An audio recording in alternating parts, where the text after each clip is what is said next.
Namaskar, this is Akhilesh Bhargav. Welcome to Tidbits on Business and Finance with me. The Bharatiya Janata Party has always had the image, it has always been considered to be a rightist party, even though it never truly came out in the open in a full throated manner to say that it is a rightist party. Any such hopes of making such a public statement were put to rest after its disastrous 2004 general election campaign, where its main claim was India shining. The public did not buy it, and thereafter, the BJP's rightist notions did go in a shell, not to emerge for quite some time. Mr. Narendra Modi, in his first tenure, tried to take a rightist line, but after that, he was at the receiving end of extremely sarcastic political jabs of Soot Boot Ki Sarkar from Rahul Gandhi and the Congress, and thereafter, he too went in a shell.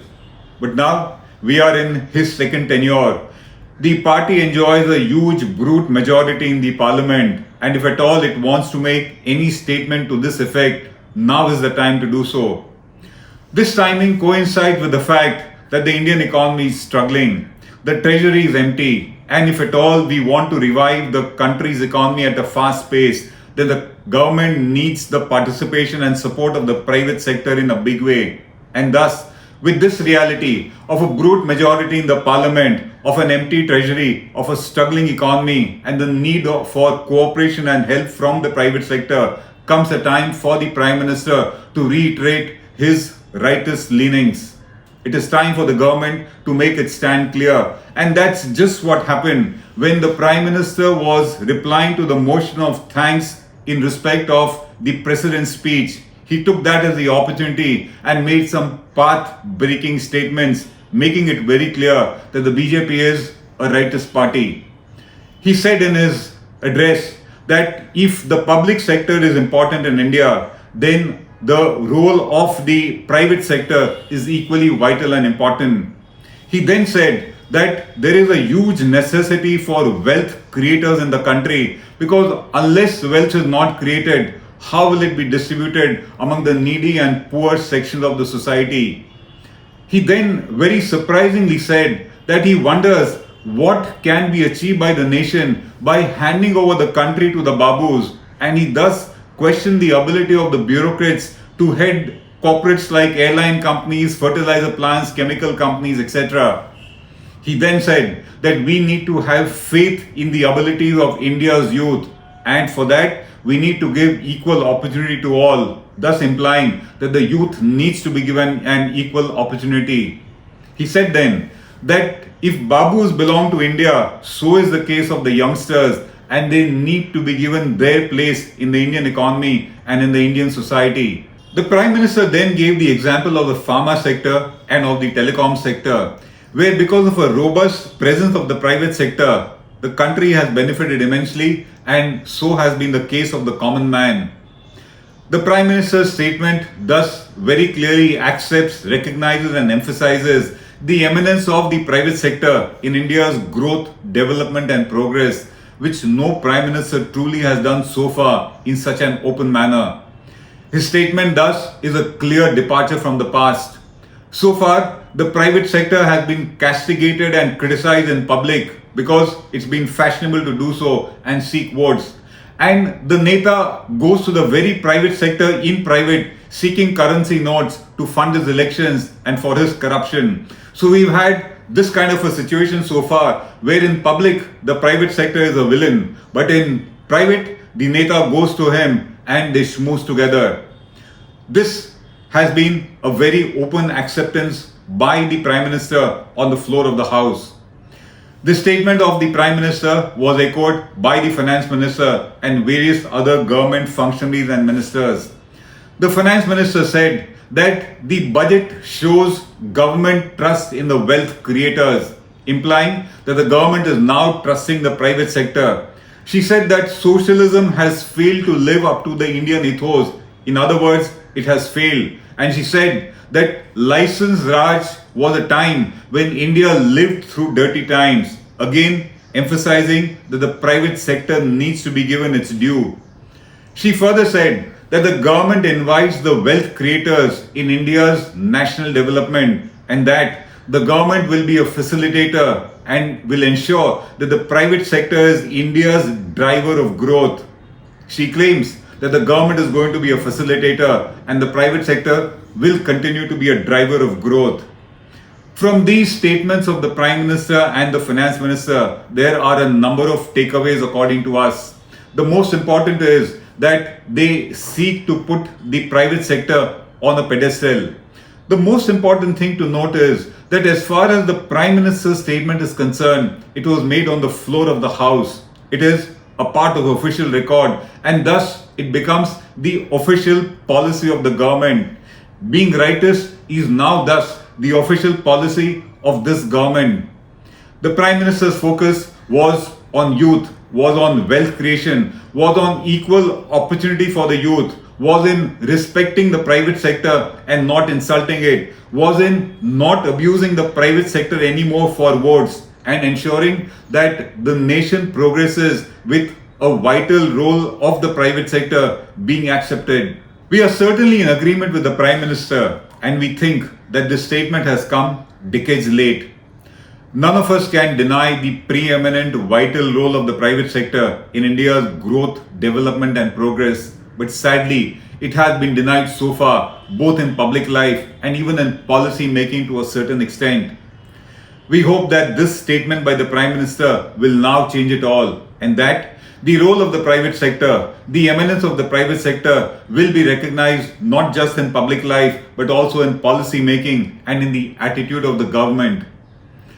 This statement of the Prime Minister comes at a time when there has been increased surveillance on one and all by the government. There has been increased domination of the government on all sectors of life and there has been a larger amount of intolerance under this government to anybody who has a different opinion. Thus, when the Finance Minister says that the government trusts the wealth creators, we think that they will need to change their attitude and truly prove that they are now henceforth willing to trust the wealth creators. Why has there been such a change in the mindset of the government at the moment? The fact of the matter is that the Prime Minister is a thinking politician. Any statement that he makes comes with a thought, comes with a background, comes with an agenda. And we think that this statement is in recognition of the ground realities today. The ground realities are a struggling economy, an empty treasury, and investments that are just not taking off. And in case we want to revive the economy, it is the private sector which will need to play a very vital role. And maybe this statement of the Prime Minister is timed with that reality.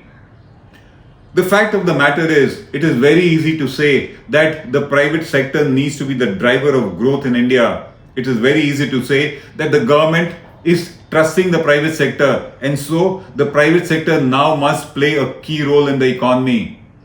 In case the government really wants the private sector and it means what it says, then it will need to empower the private sector. It will need to regain the trust of the private sector, which has been completely missing so far because of regressive, repressive and a very intimidating attitude of the government to the private sector on many occasions.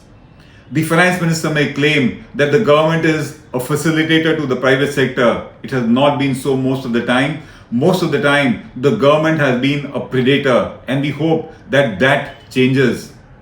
In order to change that, in order to get the private sector to trust the government needs to do a lot. The government needs to simplify the laws of the land. The government needs to bring down the amount of compliance that it is imposing on the private sector.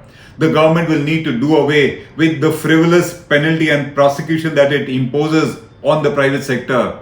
The government will have to take away, undo the harassment of red tapes and corruption and babugiri that we face in the country. The government will need to make the arbitrary Babu and the departments accountable for what they are doing, and it will need to reform the judiciary. Unless that is not done, the trust of the private sector on what the Finance Minister is trying to say, that the private sector must be a driver of growth, is not going to come back. It has been decades of repressive, regressive laws, and that needs to change. By making this statement, the Prime Minister has sought to put the ball in the private sector's court, but we think that the ball continues to be in the government's court. The government will need to walk the talk. the government will need to change its attitude, and it will need to demonstrate that it has changed its attitude. The government will need to come out with policies which show that it means what it says. And till it doesn't do that, the private sector is not going to get enthused. It's nice that its role has been recognized, but in case its role has to be given a due credit and a due empowerment, then a lot has to change. And times will say whether the Prime Minister meant what he said and whether the Finance Minister is able to implement what the Prime Minister said. This is Akhilesh Bhargav signing off till we meet again. Namaskar. Hello everyone. HW News English is 2 years old now. When we started this venture, we promised ourselves one thing, that news should remain free, because right to know is the right of every Indian. But to keep news free for everyone, we need support from some of you. And thus we have rolled out membership on our YouTube channel HW News English. But mind you, the membership is completely voluntary. The programs that we were doing earlier, that we are doing now, will continue to remain free. First level is a basic level. Here you can be our supporter by paying rupees 199 per month. This membership gives you certain perks and benefits. The perks include unique badges in front of your name, a live show from Mr. Sujit Nair and from Mr. Akhilesh Bhargava per month for our members. You can also vote in some exclusive members-only polls. Now the second level is Super Supporter. Here you can be our Super Supporter by paying rupees 3,999 per month. This membership will include every perk that comes with basic level. Additionally, our super supporters can be a part of a WhatsApp group where we can have discussions and suggestions on various topics. The second perk includes a gift pack with our merchandise. And the third perk is a Google Meet with Mr. Sujit Nair, where you can join the meet and ask your questions to Mr. Nair face to face. Lastly, if you like, we would give a shout out to our super supporters in our programs. So, hope to see you soon with our badges.